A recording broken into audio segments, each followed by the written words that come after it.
I think that there are powers of hatred that are actually not as powerful as they want to be because art will triumph over that. Art forces people to pay attention.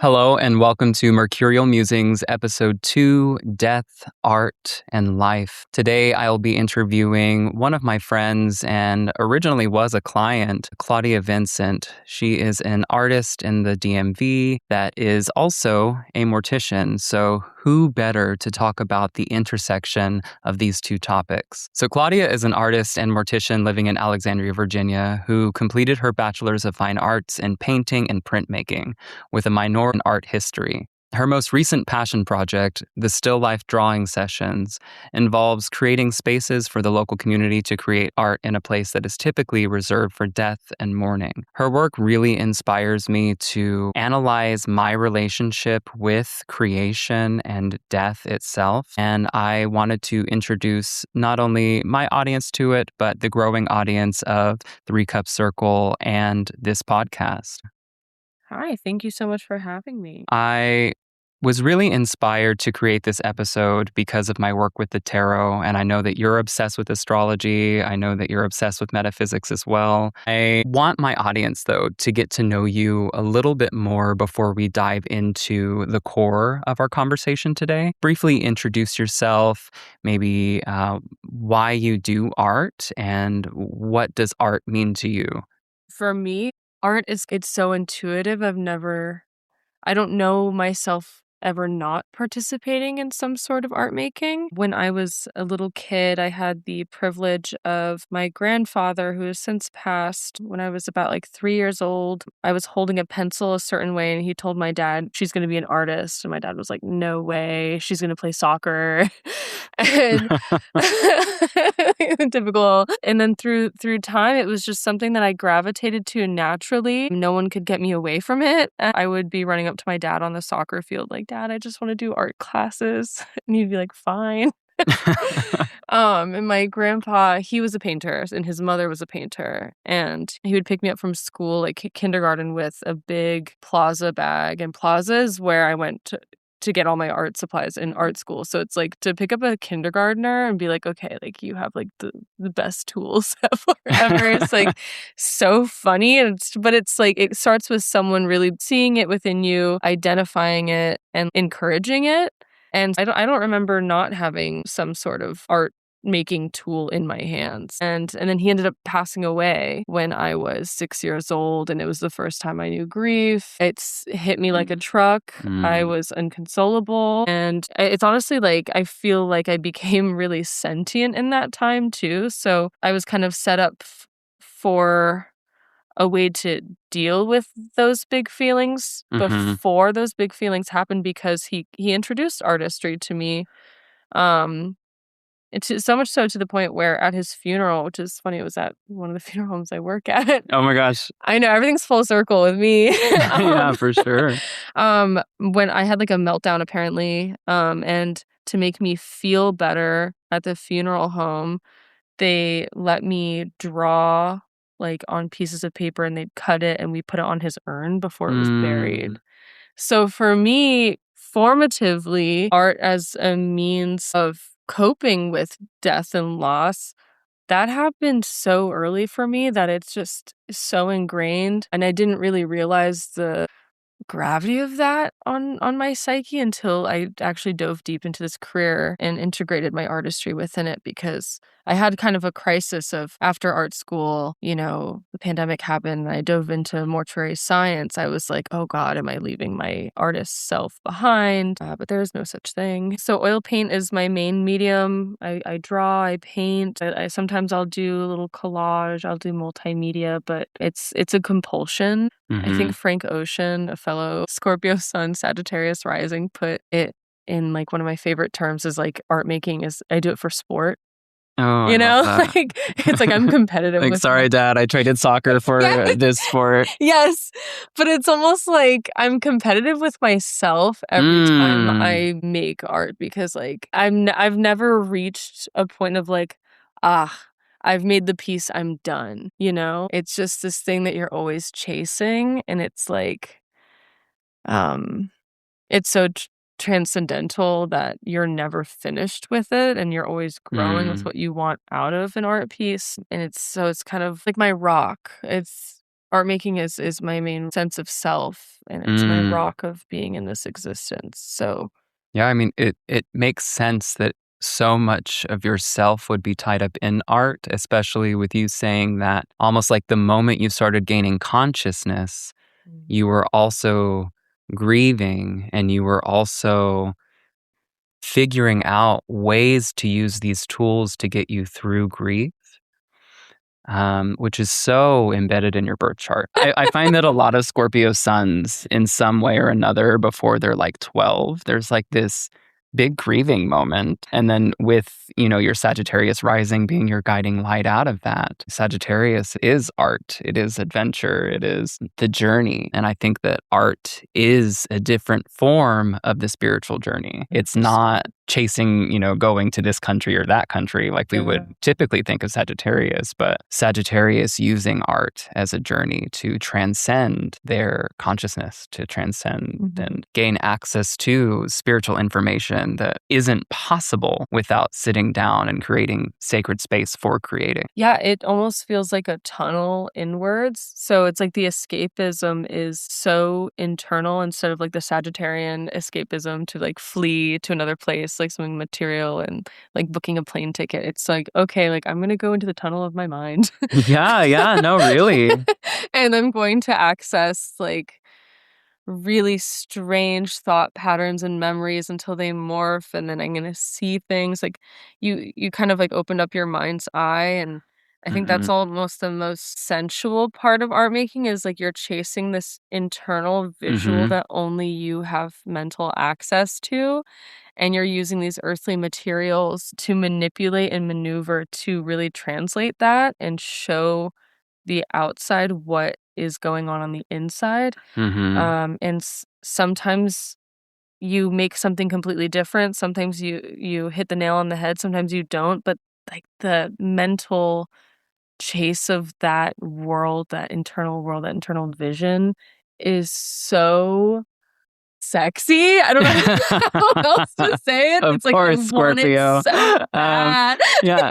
I mean, that's really great. Like, can you tell me more about how you come up with your ideas, or what your process is? Yes. Like, where does it come from? Sometimes it'll be based on something that I've seen, whether it's in, a flash of an instant or even from a dream. And so it's even more of being like, okay, how do I find something to represent this thing that like I'm thinking about it all the time. I see, like, I'm a very visual person.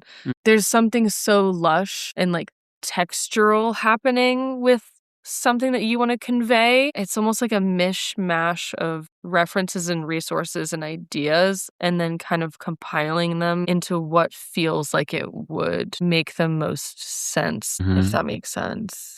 I feel like I sound like a crazy person. Yeah, no, I think it makes total sense. I mean, sometimes, like, let's say I'm in a tarot reading with a client and something comes through that indicates that, like, oh, this person is a writer, this person is a songwriter, this person is a singer, a creator, a physical media artist.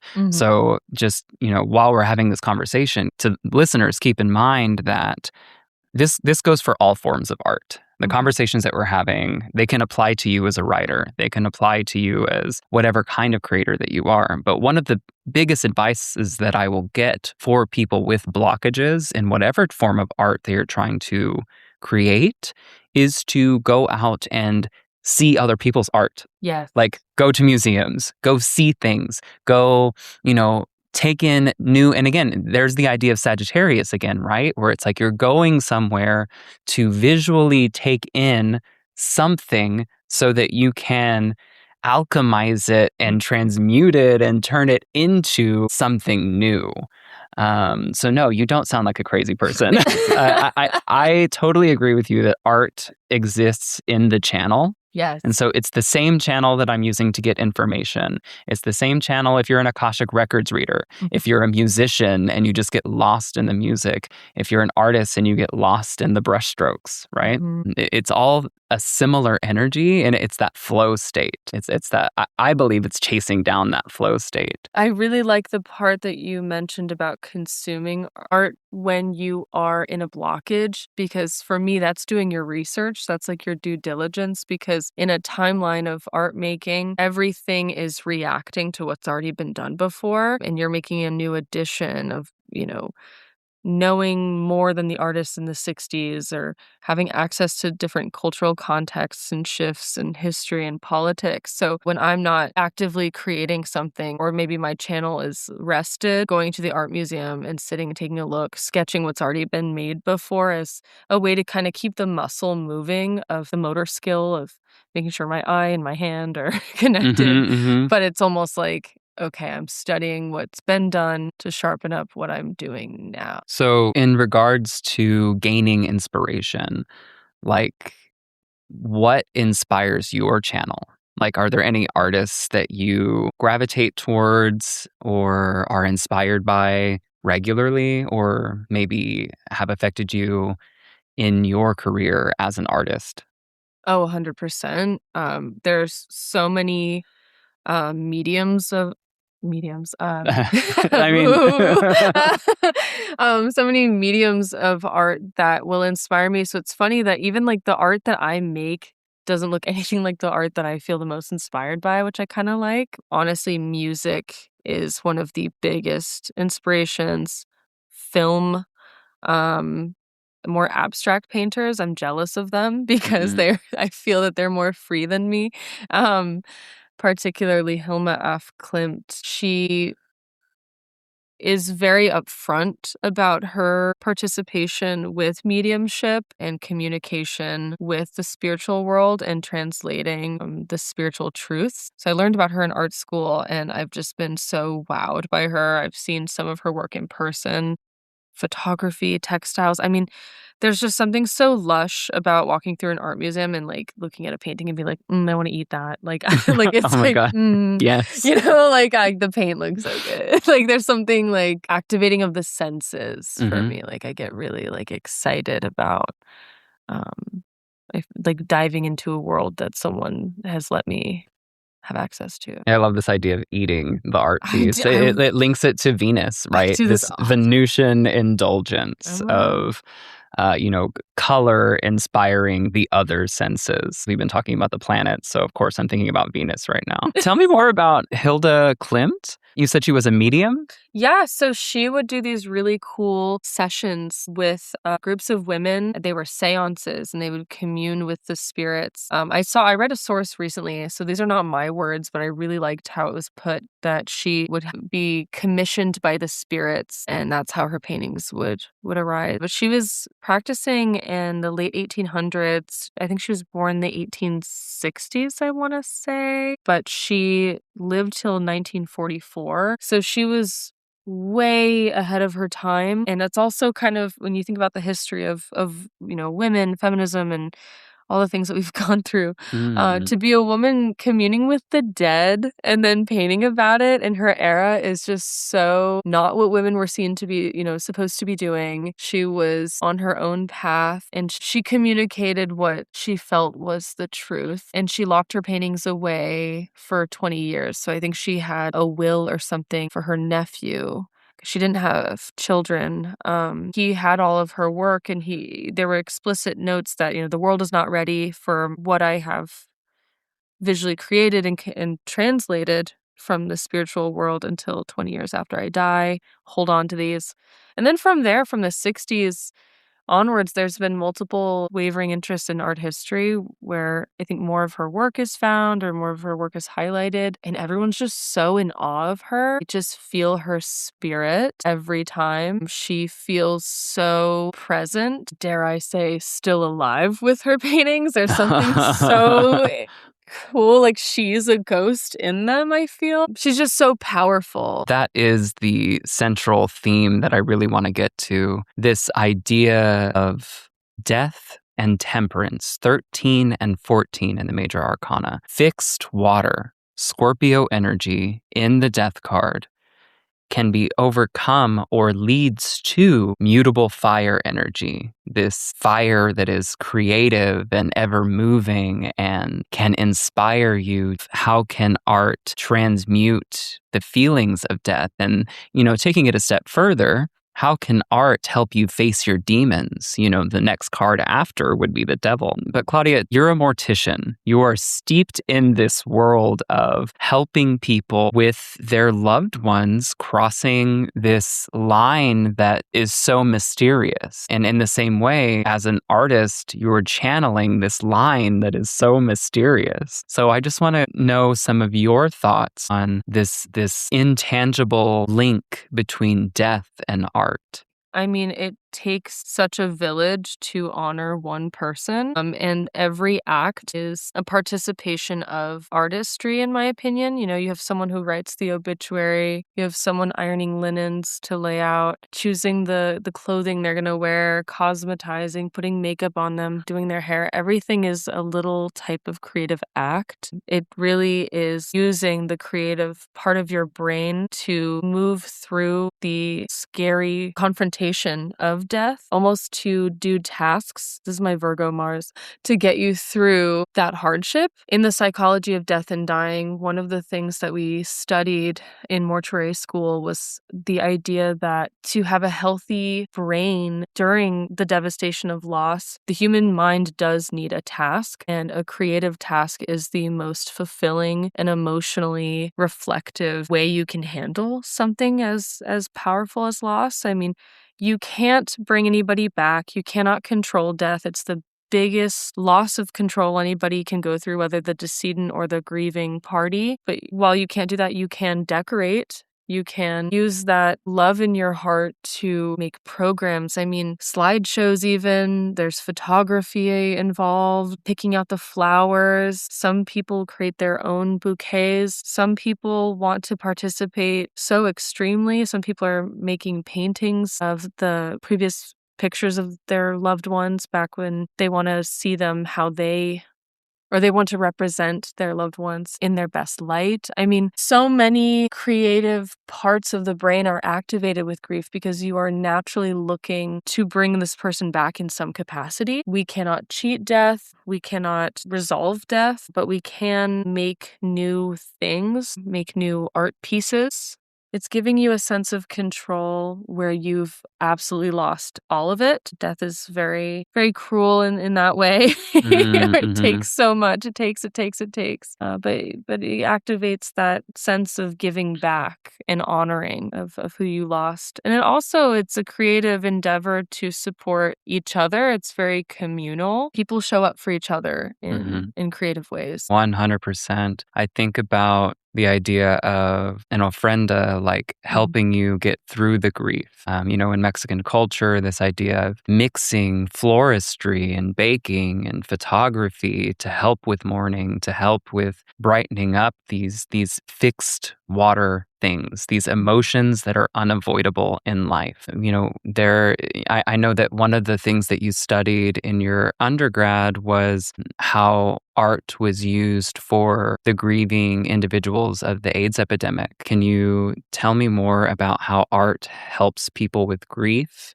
Like we as a collective, as a country, as a world right now, are dealing with grief. Do you have any insight on how art can help with that grieving state? Absolutely. So going back to that same impulse of something has died, I want to make something. I want to create something to kind of beat the pain of that loss, right?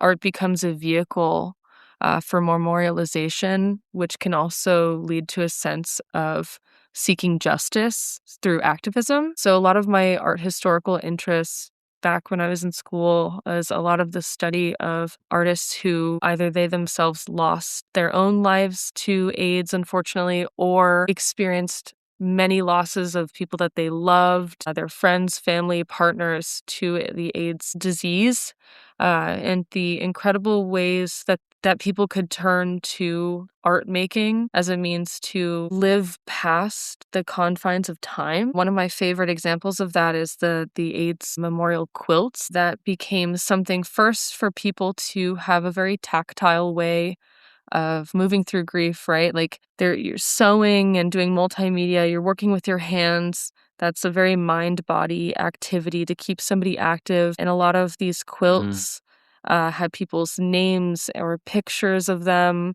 ironed on or sewed in, or representations of who they were.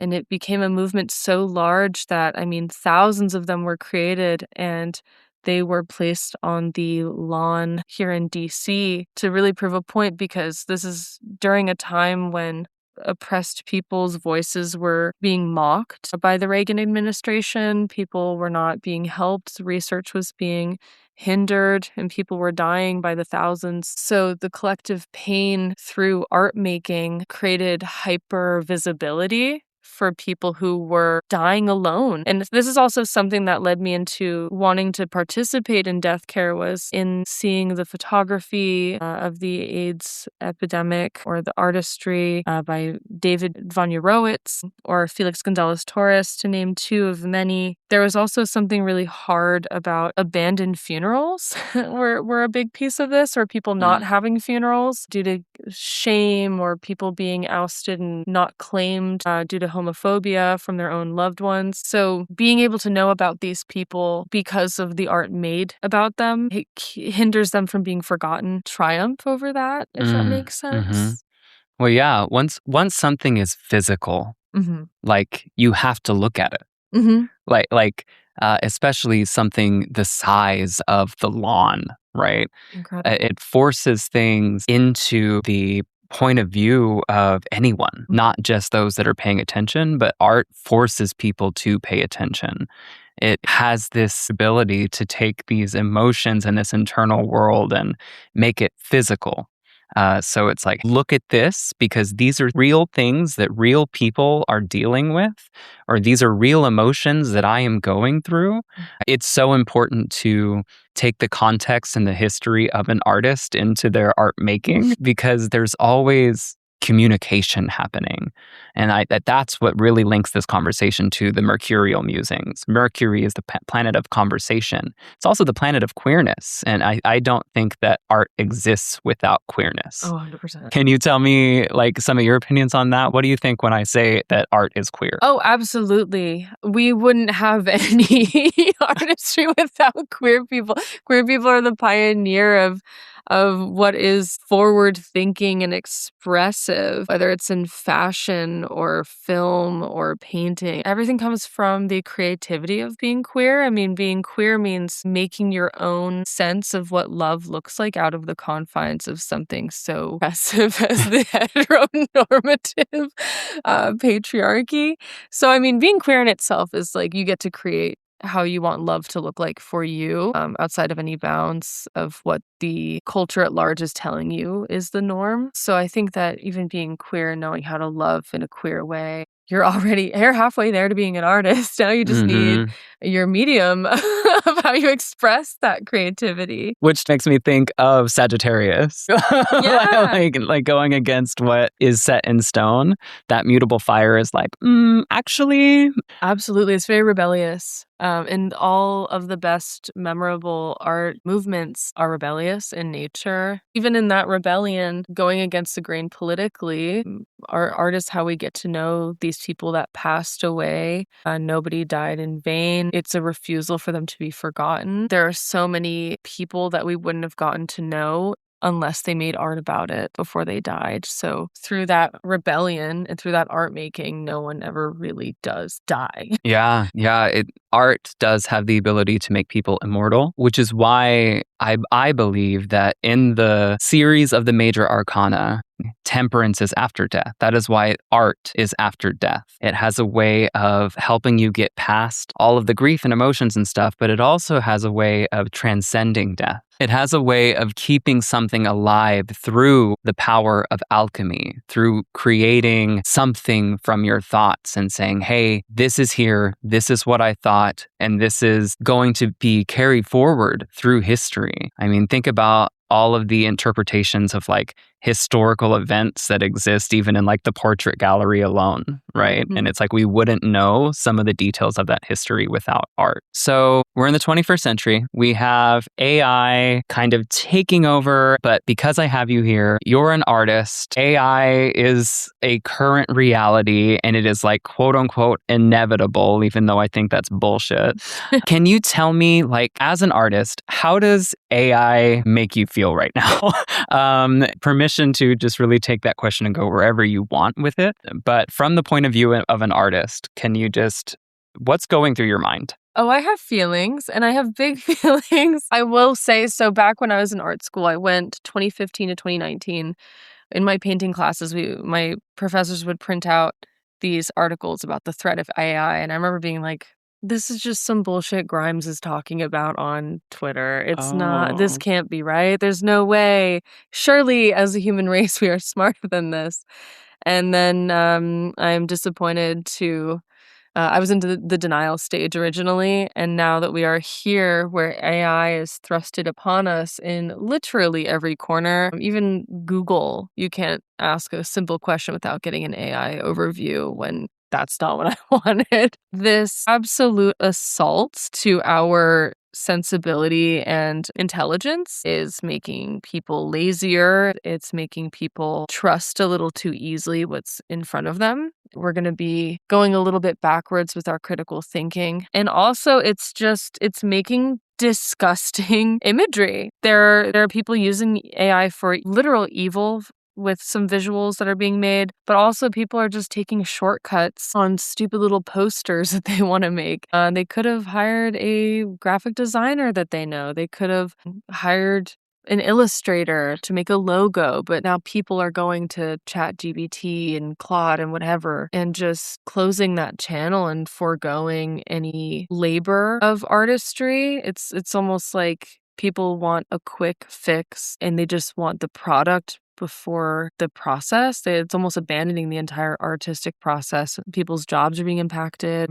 I mean, part of why I even went to death care after art school was, the reality is it's really hard to be a working artist when the culture is completely dismissing it as an important facet of our society to fund. So AI is a big piece of that, and it's just making horrific imagery. It's horrible, it's ugly, it's cheap, it's lazy, and honestly, I do think anyone who uses AI for image creation is very, I'm going to be really mean here. I'm going to say I think you're dumb. I think you're so dumb.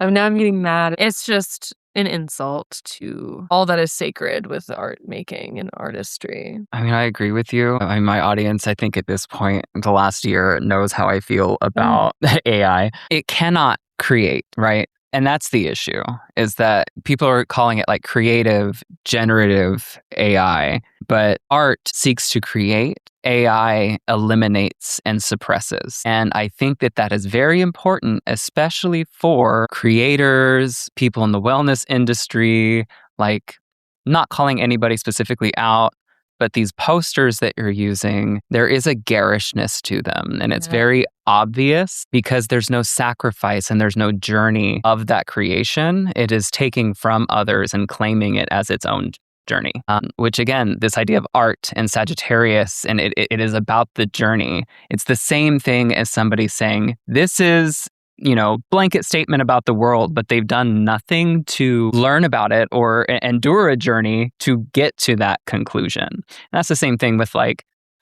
courses right now being AI generated. And it's like, are you a teacher or are you utilizing information to pretend to be a teacher? Not to mention the fact that the voices of AI are white, rich, elite class creators. And so when you're using AI, you are incorporating their voice into your creations. There is a huge risk of it altering, and we talked about the sanctity of art and how it preserves history. There is a huge risk of AI that closes history, that closes the portals, that changes history. I can't tell you, I mean, you and I talked about this before, but how often AI is wrong, just like dead ass wrong. So when it's like, wait, is that real? And then I like research it on my own and it's like, oh no, it's not real. So this person posting this doesn't know that it's not real because they're trusting this voice. You know, we were talking earlier about this idea of art being a channel, and you were talking about how going to museums and keeping your channel strong through practice.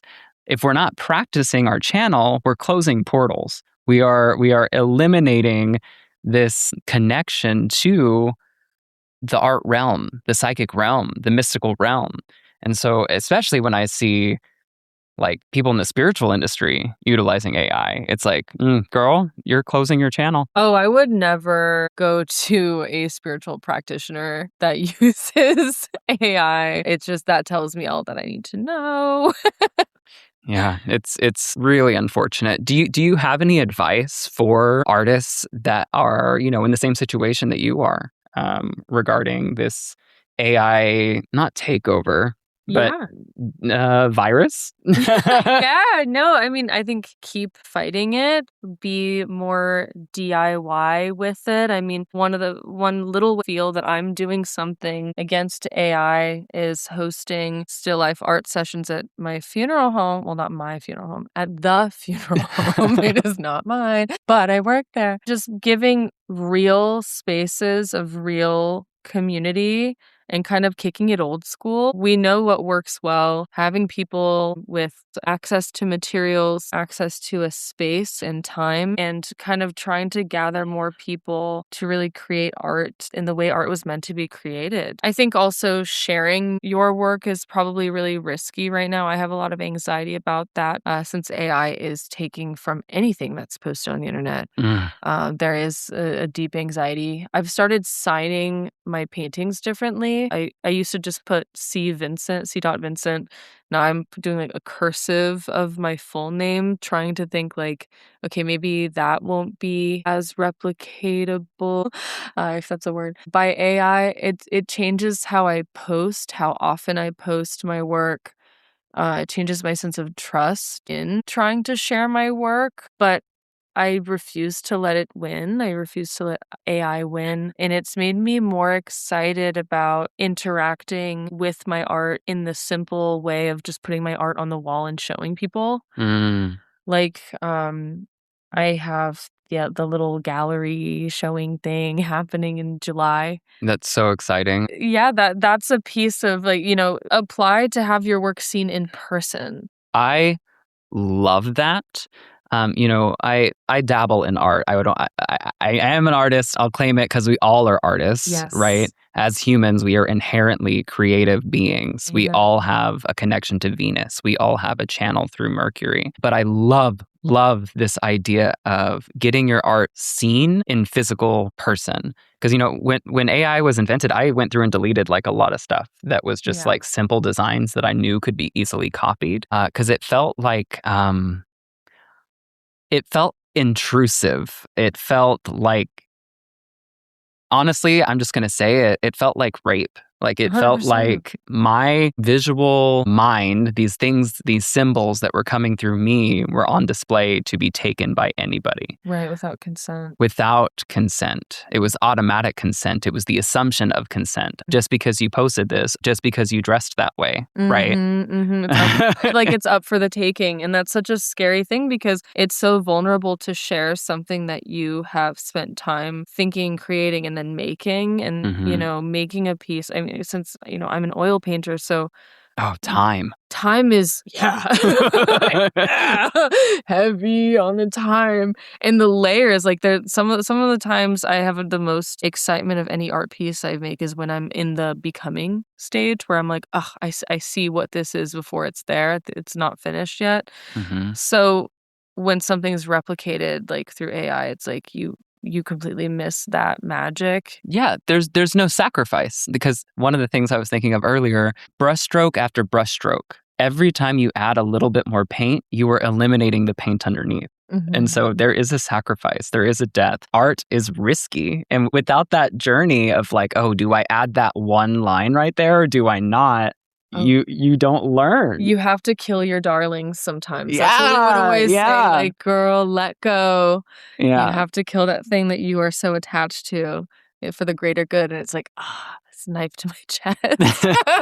and that's a grief. You know, grief is a part of the process of art making. You grieve the direction you thought it was going. You grieve the output of how it is appearing. And then it's activating the problem-solving part of your brain to overcome that and work with your grief, not against it. Exactly. Like every time you use AI, if you think you're doing it in innocence, you're essentially eliminating your inner visionary, the inner alchemy that comes when you open that portal. If you don't have this dance with death in your creation, then what you're ultimately creating is soulless. There's no magic. There's no mysticism.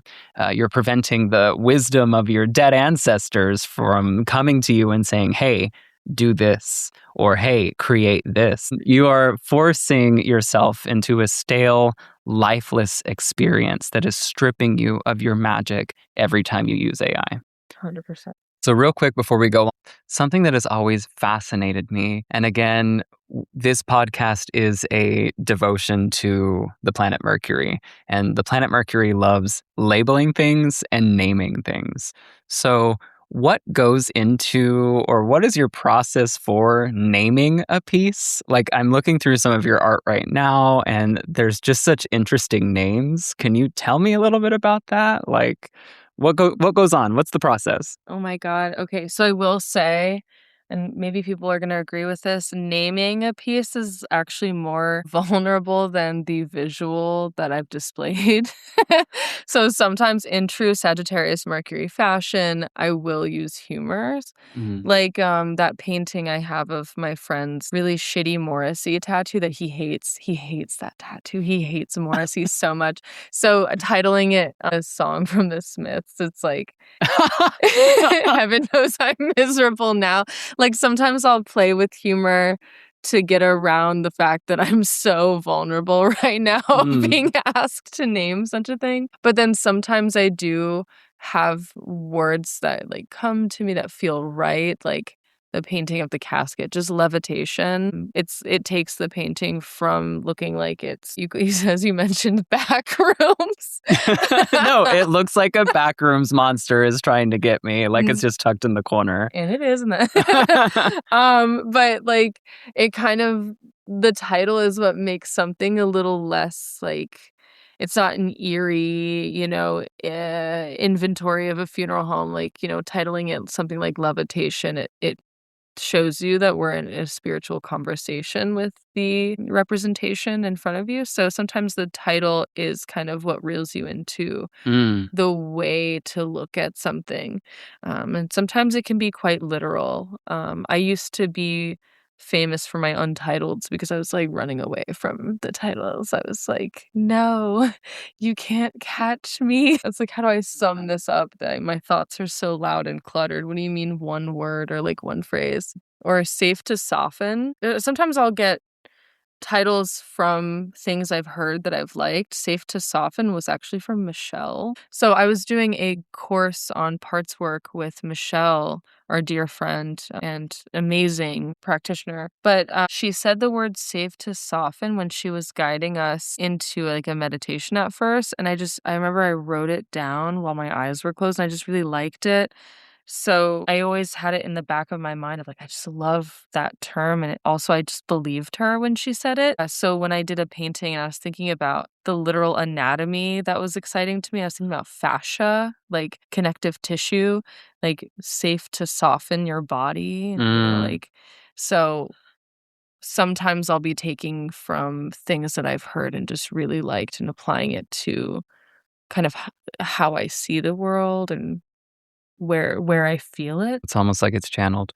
Like even I'm looking at like one of your paintings, Love Spell, and I'm like, oh my God, I would totally put this on my altar because who doesn't want love, right? We're coming close to our time for this episode. Claudia, thank you so much for joining. Is there any last minute things you want to say? How do we follow you? How do we get to know your art more? I mean, I would say my key takeaway is to kind of validate that grief and loss is the great inevitable. We all will go through it. It's a pain that we can't dodge. It's, they say with the tarot card of death, it represents that it is the great equalizer. And with that, art is also an incredible equalizer. So if we want to look at the positive side, art is by nature inclusive to all. There is an art practice, an art medium for everyone in this world. You can oil paint, you can finger paint, you can doodle, you can draw, you can sew. God, there's so many options. All mediums are sacred. Anything that helps your channel come through is valid. You could be a writer, you could be